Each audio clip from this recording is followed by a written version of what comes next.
你们俩是不是都串通一起了？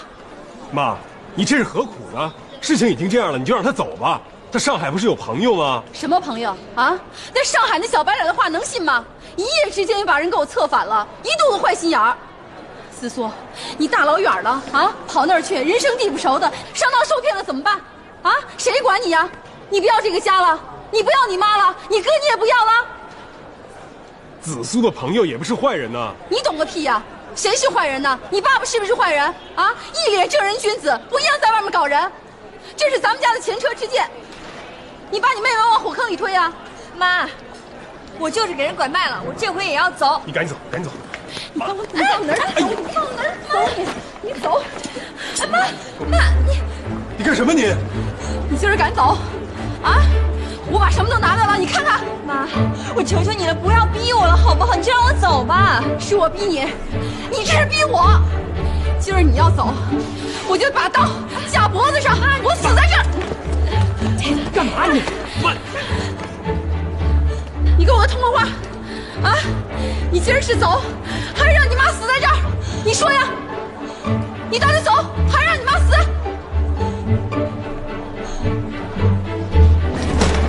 行，我不走了，我不走了，还不行吗？子苏，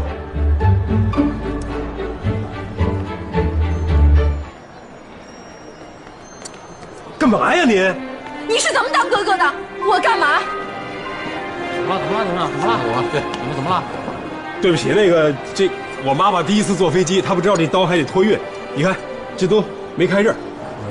对不起啊。好了，没事，赶紧托运吧。哎，好，快点，马上办。好，安朵。哎，好，对不起啊。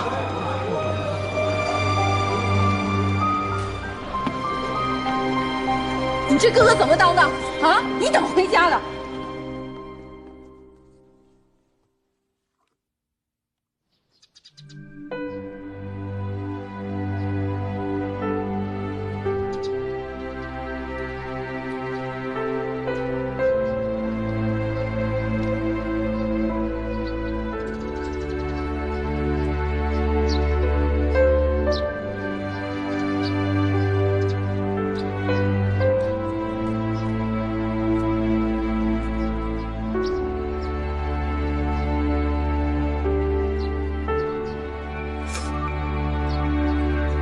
说什么啊？脑筋急转弯？哎，他什么意思呀？他说什么20岁的女孩是草莓，25岁的是杏子，28岁的是西红柿。我怎么没听懂啊？他这埋汰我的，你没听出来啊？就是说我都28岁了，明明是那个菜市场挑剩下的烂菜，还装什么水果呀？放他个狗臭屁吧！啊，他一个水果贩子还离过婚，有什么脸去笑话咱们呀？现在有点资本男的都这样，他根本不是挑老婆，他挑皇妃的，他把自己当皇上了。皇上个屁！你看他长得瞎么样，不就有几个臭钱吗？咱们还看不上他呢。这就是市场经济，婚姻的市场。你说这5年了，我相亲相了27次了吧？我什么人没见过呀？我现在就是那个骨灰级的相亲专业户。你说，国家干部、公务员、皮包公司经理，到最后呢，结果不都一样吗？你看，今天卖水果的都来挑我，这就是血的事实。那是他瞎了眼了。我闺女多好的条件啊！你说你啊，要身材有身材，要模样有模样，还有大学文凭，最重要的是咱有铁饭碗。我就不信了，还筛不出个好女婿来啊！妈，您的筛子眼也太大了，什么人都往下漏啊！你别把我的好心当驴肝肺啊！你就是为了把你嫁出去啊，我出了多少力啊？这腿都快跑断了。到处去参加什么相亲大会，这逢人就问，你都快把我急死了。行了，妈，那个第28个人谁啊？我得准备准备啊，别把自己相出去了啊！嘿，你这死丫头啊！祝你们白头偕老，晚年好合。谢谢。请你吃糖，谢谢。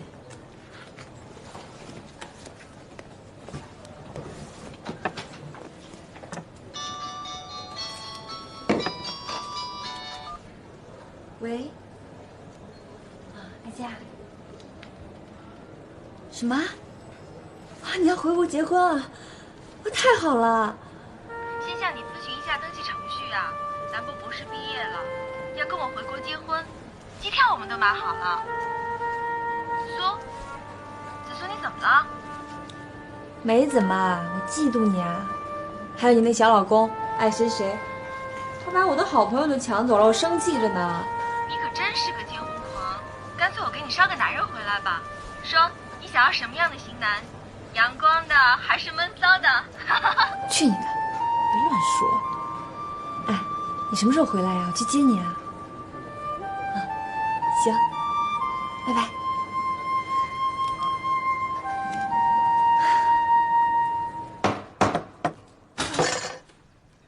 我呀，都够操心的了。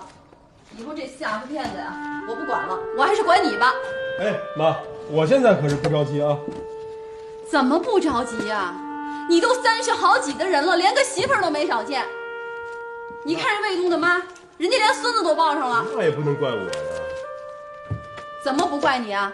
给你介绍多少次对象了，都没成。跟你说过，对人家女孩啊，应该嘴巴甜点儿。你说咱们这穷家，要钱没钱，要房子没房子的，你还能靠什么呀？走了啊。你干嘛去啊？晚饭不吃啊？啊，我不吃了，妈。那个，我报那个夜大，今天开始上课了，我上课去。上哪门子夜大呀？你别害怕，我去学中文不是去学中医，啊？你给我站住！你给我站住！现在最主要的不是上大学，是赶紧给我找对象。知道了，走了。回来，急什么呀？说正经事儿，黄书记啊，那闺女才36，还没对象呢，你要不要去跟她见见？来不及了，我走了啊。哎，半夏，上什么大学呀？就是找借口不想去相亲，一个不娶，一个不嫁，有些不孝儿女。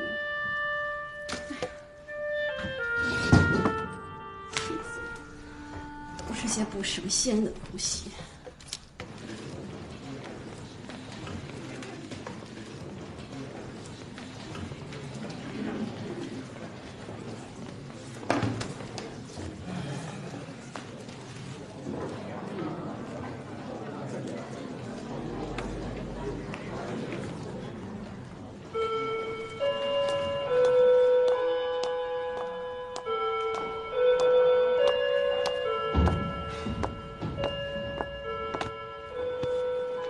好，上课了。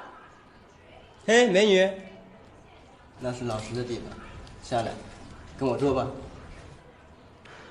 大家好，我是你们的新老师，我叫甜蜜，我来教你们古典文学。不会吧？拿个高中生给我们代课，这学校也太黑了吧！就知道挣钱了。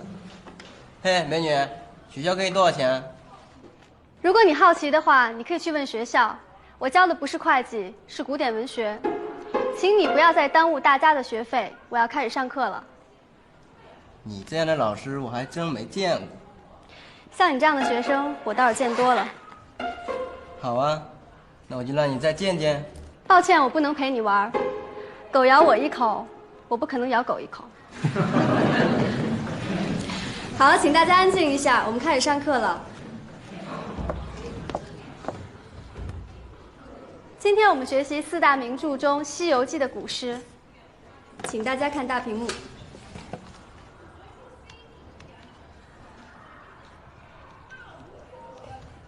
哎，怎么没有反应啊？嘿，我来，肯定是接触不好，我看看。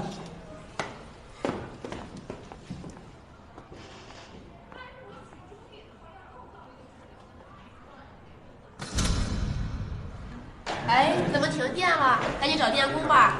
我来。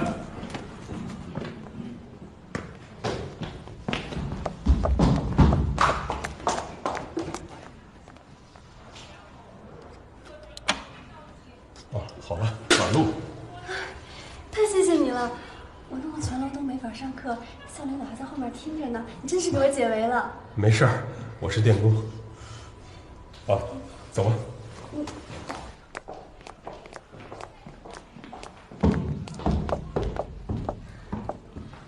不好意思，下面我们继续上课。今天我们学习的是4大名著《西游记》里的古诗，请大家看大屏幕。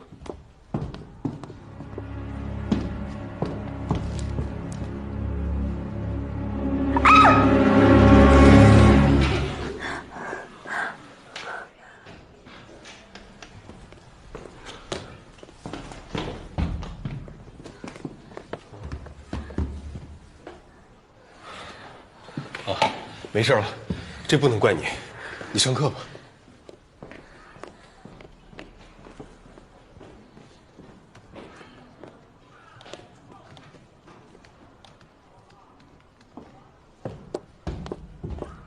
好，我先给大家念一下。自从驿志登山盟，王不留行送出城。路上相逢三冷子，途中催赞马兜铃。哎，那什么意思啊？这是谁编的？还一不留神坐三轮呢？唐僧取经有三轮摩托车吗？那不成《大话西游》了？请大家安静一下，我还没有念完呢。请大家不要笑了，我还没有念完。下面还有：寻坡转涧求经济，麦岭登山拜福陵。访己一生如竹笠，回乡何日拜朝廷。哎，老师，那都是什么意思啊？跟哑谜似的，听不懂啊。大家不要笑了，我给大家解释一下。我一句一句的解释。老师，这首诗真是太绝了。那个我是说，这首诗里啊，全都是中药名儿。大家看啊，这个益智、王不留行、三棱子，还有马兜铃，这些都是中药。还有后面的这个荆芥、茯苓、竹笠、茴香，这些也全都是中药。老师，这个作者一定是一个神医吧？没错，你说的没错。这个作者吴承恩呢，在中药方面有非常高的造诣。他呢，把医学和文学融合在一起。比如，就像这首诗，他讲的呢，就是唐僧西天取经，唐王太宗依依不舍地为他饯行。唐僧带着他的3个徒弟，骑着白马，日夜兼程，披荆斩棘，一心要报效朝廷。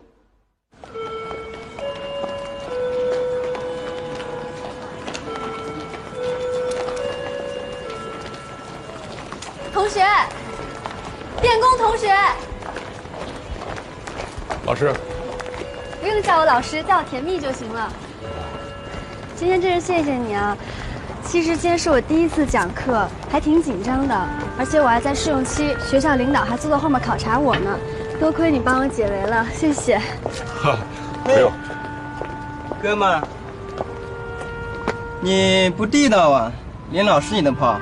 我还想问你呢，你今天把这个东西插在接线板上，你想干什么呀？你少管闲事儿，老子今天丢了脸，要出这口气。我的手麻了，我脚也麻了。你这是什么呀？这是你的东西，还给你啊！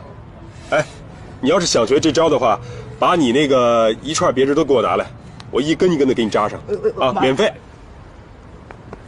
哎，拿着。哎，你还是个武林高手呢。啊，我这个是现学现卖，不过今天我这个穴位啊，扎对了。原来你会针灸啊，我还以为你用什么暗器呢。我是看他欺负人，所以就教训了他一下。谢谢你，又一次救了我。这有什么呀？你是老师，我是学生，这不是应该的吗？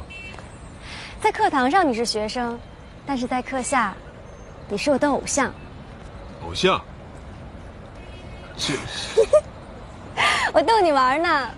偶像的意思就是呕吐对象。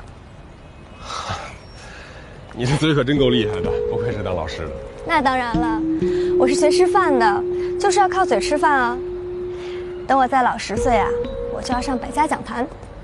是啊，你确实很年轻，不太像个老师。你也不像个学生，你在班里是年龄最大的吧？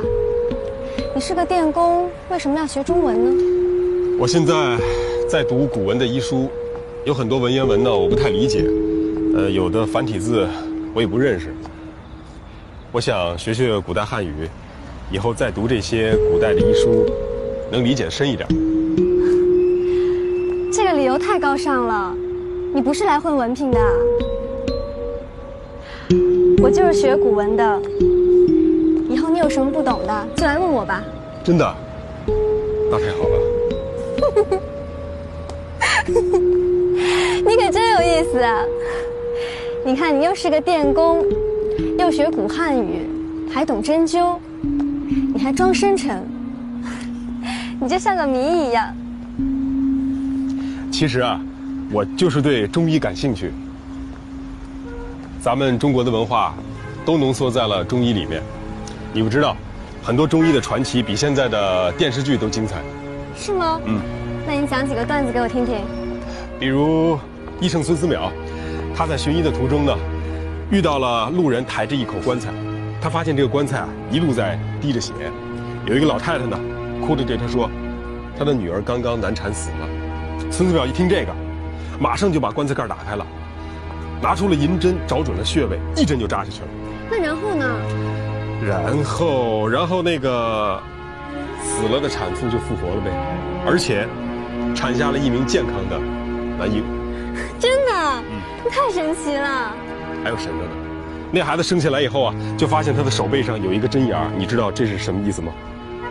孙思邈说，他发现那个棺材滴血以后，他就断定那个孩子已经出包了，只是他的一只手抓住了母亲的肠子，出不了母体。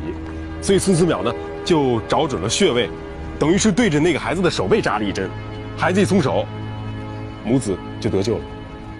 太神奇了，那比我妈那些韩剧好看多了。这些故事啊，好玩的特别多。你看那个钱乙，他发明了6味地黄丸，他用黄土救了太子一命。还有华佗刮骨疗毒，这个咱们在中学课本里都学过呀。还比如清代的叶天士，他居然用饭团拔毛刺。你要是想听这些故事，那真是3天3夜也讲不完。那你就多给我讲几个段子听听，顺便把我送回家，省那些流氓再来骚扰我。没问题。